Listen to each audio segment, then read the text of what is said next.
리버 TV, 리버 TV, 리버 TV 타이. 우독, 우독, 우독, 시와요, 시와요, 슈와요.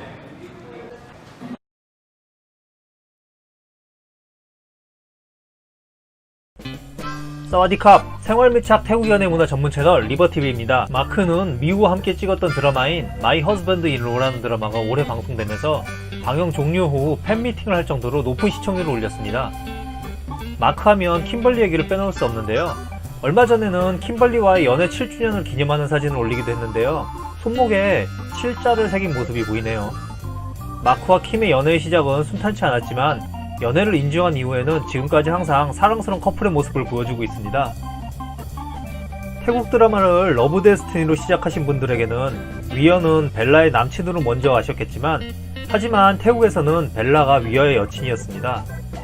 위어는 2006년 데뷔 후 수많은 나무 주연상들을 받아오면서 명실공히 채널7의 탑티어 배우인데요. 둘이 연애를 시작한 게 2013년이니 그때 벨라는 신인 티를 벗고 첫 드라마 주연작이 방송될 때였으니까요. 러브 데스티니 이후에는 벨라가 배우로서의 위치가 더욱 탄탄해졌지만요. 위어는 바이크 라이딩을 좋아하고 산으로 다니는 걸 좋아하는 성격이라 둘의 사진을 보면 마크와 킴의 커플과는 다르게 대부분 야외에서 찍은 사진들이 많이 있습니다. 이렇게 배우 커플들의 사진을 모아보면 커플들의 성향이 살짝 보이기도 합니다. 뽀이는 보기에는 좀 약간 날라리 같은 이미지인 것 같은데 의외로 스캔들이 별로 없습니다. 드라마에서 같이 연기한 이후로 치피가 굉장히 들이대는 모습을 본인 스스로 자주 노출시키며 관계가 깊어지길 원한 것 같지만 어느 순간부터인지 보이가 더 이상 안 받아주는 듯 하더라고요. 그러는 중간에도 치피는 영화 잔다라에서 마리오의 친구 역할로 나온 뉴라논 배우와 같이 여행을 다닌다는 얘기도 있었고요.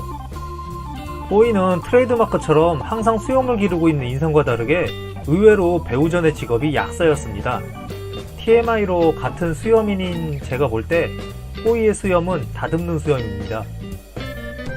뽀이는 집 근처에 엄마 없는 새끼 고양이가 있어서 며칠을 봤는데 어미가 안 보인다고 본인 인스타에 입양할 사람을 찾는 글을 올린 적도 있네요. 인기가 오르고 나서부터는 매년 서너 편의 드라마를 촬영하고 있는 거 보면 꽤 성실하고 인성 좋고 현실적인 타입으로 생각됩니다. 마리오는 18살 때 시암의 사랑이라는 영화로 데뷔하면서 많은 영화제에서 주연상을 받으면서 그 이후로 지금까지 반짝이는 외모만큼이나 빛나는 연예계에서 영화를 하고 있습니다. 시암의 사랑이 소년과 소년 사이의 사랑 이야기였는데 이 영화 이후에 마리오가 첫 드라마를 한국 올로케로 찍을 당시에 그 당시에만 해도 한국에 1000명이 넘는 회원수의 다음 카페가 있었고 한국 팬들이 전주의 로케이션 현장으로 찾아왔던 게 기억나네요. 이 어텀 데스티니라는 드라마가 제가 처음으로 태국하고 인연을 맺게 된 드라마였었거든요. 영상에 나오는 사진들이 당시 제가 찍었던 드라마 스틸 사진들입니다. 그때는 마리오가 꽃깁하고 사귀고 있을 때였는데요. 당시 꽃깁은 연예계 활동을 할 때가 아니었습니다. 40일짜리 촬영이었는데 여친이라는 이유로 마리오를 따라서 한국에 와가지고 촬영장에 같이 나오거나 아니면 마리오 촬영할 때 혼자서 서울로 놀러가고 하길래 그때는 저도 태국에 대해 아무것도 모를 때라 태국 애들은 좀 이상하구나 하고 생각했던 기억이 납니다. 그런데 태국에서는 배우의 촬영장에 이렇게 친구나 애인이나 가족이 따라가는 게 전혀 이상한 일이 아닙니다. 꽃깁은 이후부터 마리오 여친으로 자주 언론에 노출되면서 쇼프로 같은데 게스트로 간간히 나가기 시작하면서 시트콤 연기로 데뷔하게 됩니다. 이후엔 마리오와 헤어지고 지금의 남편을 만나면서 속도 위반을 결혼해서 잘 살고 있습니다.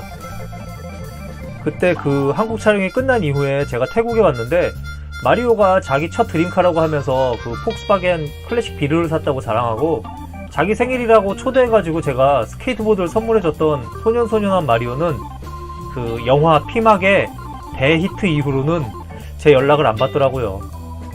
그리고 지금은 꽃깃과 분위기가 비슷한 가수와 연애를 하고 있는데 연애에 대해서는 거의 노출을 안 하고 있습니다.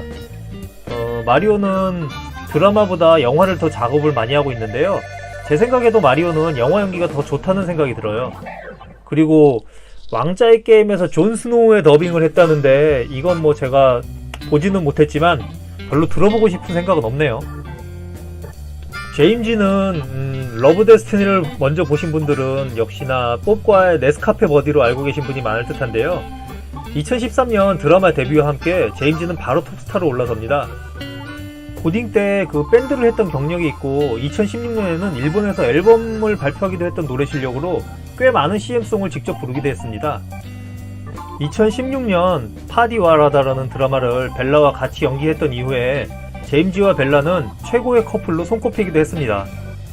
벨라가 위어와의 연애를 공개한 건 2007년이었거든요. 데뷔 때부터 함께한 매니저와 계약을 종료하면서 기사가 나기도 했는데요. 다른 문제가 있어서 헤어지는 게 아니다. 여전히 좋은 관계를 유지하고 있다고 공식적으로 밝혔습니다. 이게 태국에서는 특별한 이유가 없는 한 배우와 매니저는 거의 종신계약처럼 가는 게 일반적이거든요. 일례를 들자면 제가 같이 일했던 중견 남자 배우가 있는데 그 촬영장에서 차에서 내리면서 할머니에 가까운 아줌마가 내리는데 부축을 해주면서 내리길래 제가 친구한테 저 친구는 엄마랑 같이 온 거야? 했더니 매니저라고 하더라고요. 반면에 다비카처럼 원래 암과 같은 매니저와 일했었는데 지금은 서로 불편한 사이가 되어 있는 경우도 있긴 합니다. 제임지는 작년에 촬영장에서 잠깐 만나서 얘기했던 적이 있는데 평상시에 굉장히 밝고 텐션이 높더라고요.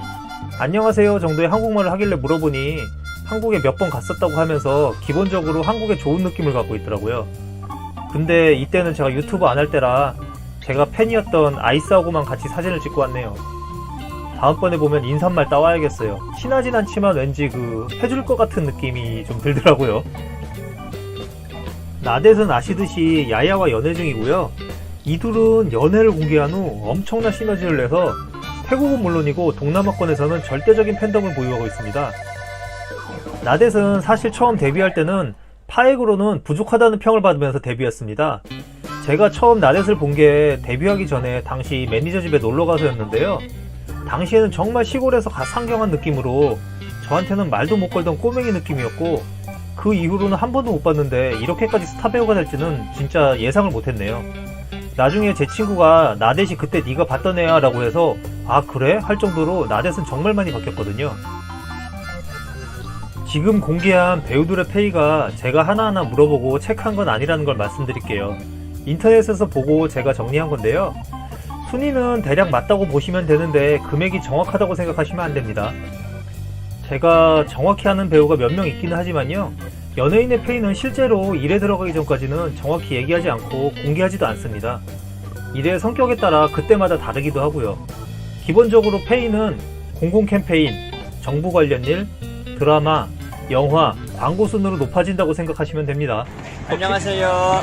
리버 TV Thai. 리버 TV 타이. 리버 TV 타이. Thai 구독 구독. 구독 좋아요. 좋아요. 좋아요. làm giòn bô cô khởi lê